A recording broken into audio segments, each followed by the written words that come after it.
Welcome to class. इस video में root two एक अपरिमेय संख्या है, इसको कैसे सिद्ध किया जाएगा ये हम सीखेंगे कि रूट टू एक अपरिमेय संख्या है। सवाल में हमें ये सिद्ध करना है कि रूट टू एक अपरिमेय संख्या, अगर ये अपरिमेय संख्या है तो ए अपॉन बी में इसको डिफाइन नहीं कर सकते, इसको व्यक्त नहीं कर सकते हैं। हम इसके अपोज में मानेंगे, इसके हम अपोजिट मानेंगे। इसके अपोजिट हम क्या मानेंगे? हम मान लेते हैं कि रूट टू जो है एक परिमेय संख्या है। माना अंडर रूट टू एक परिमेय संख्या है। अगर अंडर रूट टू एक परिमेय संख्या है तो हम जानते हैं कि जो परिमेय संख्या होती है उसको हम a अपॉन बी मतलब अंश बटे हर में लिख सकते हैं, या फिर p अपॉन क्यू के फॉर्म में लिख सकते हैं। हम क्या करेंगे? दोनों पक्षों का वर्ग, दोनों पक्षों का वर्ग करने पर, जब हम दोनों पक्षों का वर्ग करेंगे तो जब अंडर रूट टू का वर्ग किया जाएगा तो ये हमारा 2 बचेगा। ए अपॉन बी का करेंगे तो ये होगा ए स्क्वायर और ये होगा बी स्क्वायर। यहाँ से हम देख सकते हैं जो डिवाइड का नंबर उसको अगर इधर ले जाते हैं, यहाँ से ए स्क्वायर बराबर हो जाएगा 2b स्क्वायर। एक बात ये साफ होती है, जैसे लिखा है हमारा 35 लिखा है, फॉर द एग्जाम्पल 35 लिखा है, 35 को हम लिख सकते हैं 5 इंटू 7। 35 के जो मल्टीपल हैं 5 और 7 है, इसका मतलब ये होता है कि जो 35 होता है वो 5 से भी डिविजिबल होगा और 7 से भी डिविजिबल होगा। मतलब कोई भी संख्या अगर किसी संख्या का मल्टीपल होती है तो वो संख्या उस जिसका मल्टीपल होती है उससे डिवाइड भी होती है। तो यहाँ आप देख सकते हो कि ये लिखा है A square equal to 2b square लिखा है। इसका मतलब क्या हो जाएगा? अतः 2b स्क्वायर 2 से क्या होगा? विभाज्य होगा। विभाज्य मतलब ये जो भी संख्या है इसमें 2 से भाग चला जाएगा। अगर इसमें 2 से भाग जाएगा तो इसका मतलब ये है कि जो ए स्क्वायर होगा उसमें भी 2 से भाग जरूर जाएगा। जैसे आपने कहा, मैंने यहाँ बोला कि जैसे 5 इंटू 7 लिखा है, ये जो 35 है 5 इंटू 7 का मल्टीपल है। इसका मतलब ये है कि जो डिवाइड संख्या है ये 5 से भी डिविजिबल होगी और ये 7 से भी डिविजिबल होगी। अगर ये संख्या 5 और 7 से डिविजिबल है तो इसका मतलब ये भी है कि जो इसके इक्वल में जो भी डिजिट होगी ये भी हमारी डिविजिबल होगी 5 से और डिविजिबल होगी 7 से। ये एक छोटा सा बेसिक कॉन्सेप्ट आ गया आपका कि अगर कोई भी संख्या किसी भी डिजिट का मल्टीपल है, गुणज है, तो वह संख्या उस संख्या से विभाजित भी होगी। जैसे 2b स्क्वायर लिखा है, इसका मतलब ये होगा कि जो 2b स्क्वायर है उसमें 2 से भाग जाएगा, मतलब वो 2 से विभाज्य होगी। अगर ये 2 से विभाज्य होगी तो ये संख्या भी हमारी 2 से विभाज्य जरूर होगी। तो आप लिखेंगे इसलिए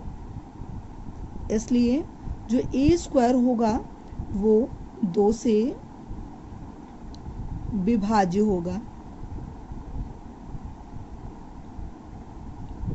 ए स्क्वायर हमारा 2 से विभाज्य होगा। आपको पता होना चाहिए, जैसे हमने लिखा है 5 का लिखा हमने 125 की अगर बात करें तो 125 में यहाँ 125 तो किसी का वर्ग नहीं होगा, तो यहाँ पे हम 125 को नहीं लेंगे। जो स्क्वायर जिसका बनेगा, जैसे हमने ले लिया 64 ले लिया, 64 का अगर हम स्क्वायर रूट लेते हैं तो ये हमारा 8 होता है। 64 का स्क्वायर रूट लेंगे तो 8 होगा। ये भी हम कह सकते हैं कि अगर हम 8 का स्क्वायर करेंगे तो वैल्यू हमारी कितनी होगी? 64 होगी। किसी का हम स्क्वायर रूट लें, जो वैल्यू आएगी और जो वैल्यू आएगी उसका अगर हम स्क्वायर करते हैं तो इस तरीके से निकालते हैं। अगर हम 8 की बात करते हैं तो 8 को आपको पता है कि ये 2 से भी डिवाइड होगा और ये हमारा जो डिवाइड होगा वो 4 से भी डिवाइड होगा। अगर ये 8 का स्क्वायर की बात करें, कंपेयर करें हम a से, ए स्क्वायर इक्वल टू ये हमारा लिखा है, कुछ भी लिखा है, एनीथिंग 64 लिखा है। तो देखिए 8 अगर हमारा 2 और 4 से डिविजिबल है तो ये 110% कन्फर्म है कि जो 64 होगा वो 2 से भी डिविजिबल होगा और वो 4 से भी डिविजिबल होगा। तो इसका मतलब ये कि अगर किसी संख्या का वर्ग अगर जिससे डिवाइड हो रहा होगा तो उसके जो वर्ग नंबर होगा वो भी डिवाइड होगा। जैसे ये लिखा है ए स्क्वायर, हमने मान लिया कि ए की जगह 8 है, 8 का स्क्वायर अगर हमारा 2 से डिवाइड हो रहा है तो जो नंबर होगा 8 होगा वो भी हमारा क्या हो रहा है, डिवाइड ही होगा। चलिए मैं आपको दूसरे शब्दों में भी समझाती हूँ कि जैसे ये हमारा लिखा हमने 64, ये जो 64 है वो 8 का स्क्वायर है, वर्ग है।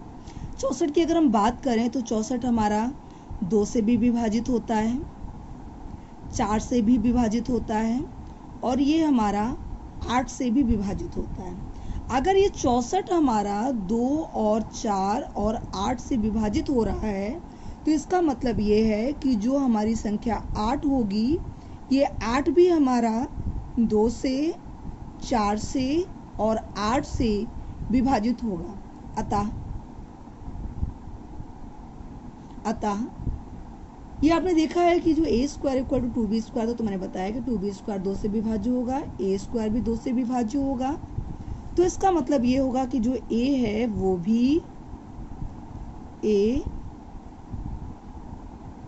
2 से विभाज्य होगा।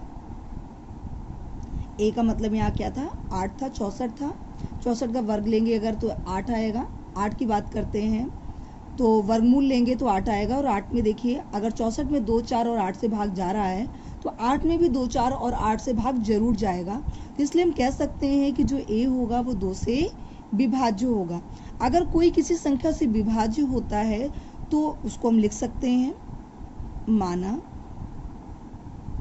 a इक्वल टू हमने ले लिया 2c ले लिया, क्योंकि a और b हम ले चुके हैं। 2c ले लिया जहाँ पे क्या है, c पूर्णांक है, जहाँ c एक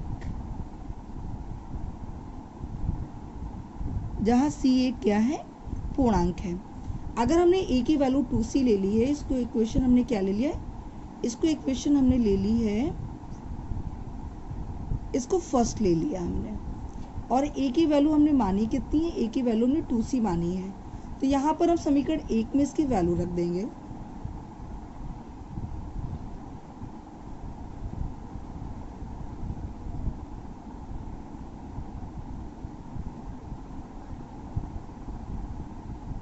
समीकरण 1 में हम a का मान रख देंगे। जब a का मान रखेंगे तो ये देखिए यहाँ पे लिखा हुआ था हमारा a square equal to 2b square लिखा था।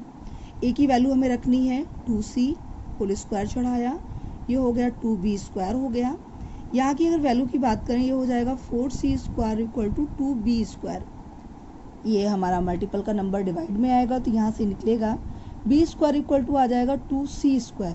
सिमिलरली जैसे हमने लास्ट में वर्क किया था उसी तरह यहाँ करेंगे, लिखेंगे c स्क्वायर 2 से विभाज्य है,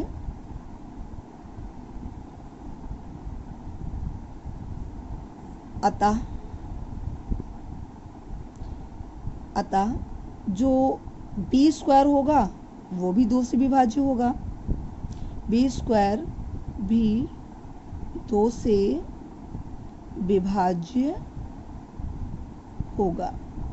अगर b स्क्वायर 2 से विभाज्य है तो इसलिए b भी 2 से विभाज्य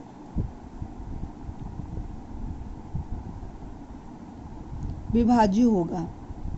जैसे हमने लास्ट में वर्क किया था कि अगर c स्क्वायर जो है वो 2 का मल्टीपल है, इसका मतलब ये 2 से विभाजित होगा। अगर ये 2 से होगा तो ये भी होगा। अगर b स्क्वायर 2 से विभाज्य होगा तो b भी हमारा 2 से विभाज्य होगा। आप लिखेंगे यहाँ, इसलिए यहाँ पे हम मानेंगे जैसे हमने वहाँ पे c माना था, तो यहाँ पे एक वेरिएबल और ले लेते हैं। अतः माना b इक्वल टू 2d, और d क्या है, d कोई पूर्णांक है, d कोई पूर्णांक है। a और b की अगर बात करते हैं, देखिए जो b है वो भी 2 से विभाजित हो रहा है और जो a है वो भी 2 से विभाजित हो रहा है। और a और b दोनों में जो है आपने लिखा b इक्वल टू 2d लिखा। यहाँ से समझेंगे कि देखिए a इक्वल टू 2c हो गया और यहाँ से b इक्वल टू 2d हो गया। इसका मतलब ये है कि जो a है वो 2 का मल्टीपल है और b भी क्या है, 2 का मल्टीपल है। मतलब जो 2 है वो a और b दोनों का उभयनिष्ठ गुणनखंड है। तो आप लिखेंगे अतः ए और बी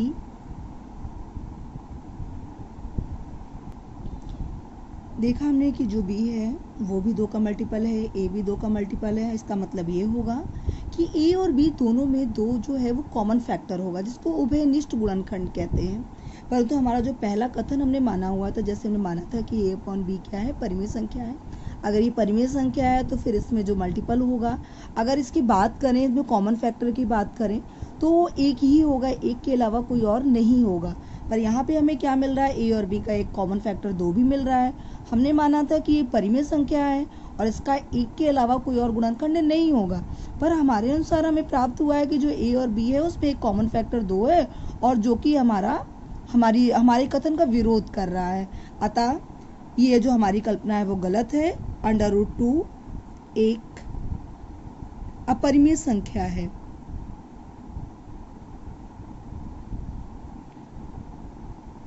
इस प्रकार से ये हमारा सिद्ध होता है कि एक अपरिमेय संख्या है। जैसा कथन हमने लिखा हुआ है बिल्कुल इसी कथन के अनुसार हम सिद्ध कर सकते हैं कि √11 या √5 या √7, इसी प्रकार से हम सिद्ध कर सकते हैं कि ये संख्याएं अपरिमेय संख्याएं हैं, अपरिमेय संख्याएं हैं। जैसा कथन हमने यहाँ पे लिखा हुआ बिल्कुल इसी तरीके के कथन को हम तैयार करेंगे और इन √11, √5, √7 इन संख्याओं के भी सवालों को हम करेंगे, जिससे हमारे इस स्टेटमेंट का रिवीजन होगा।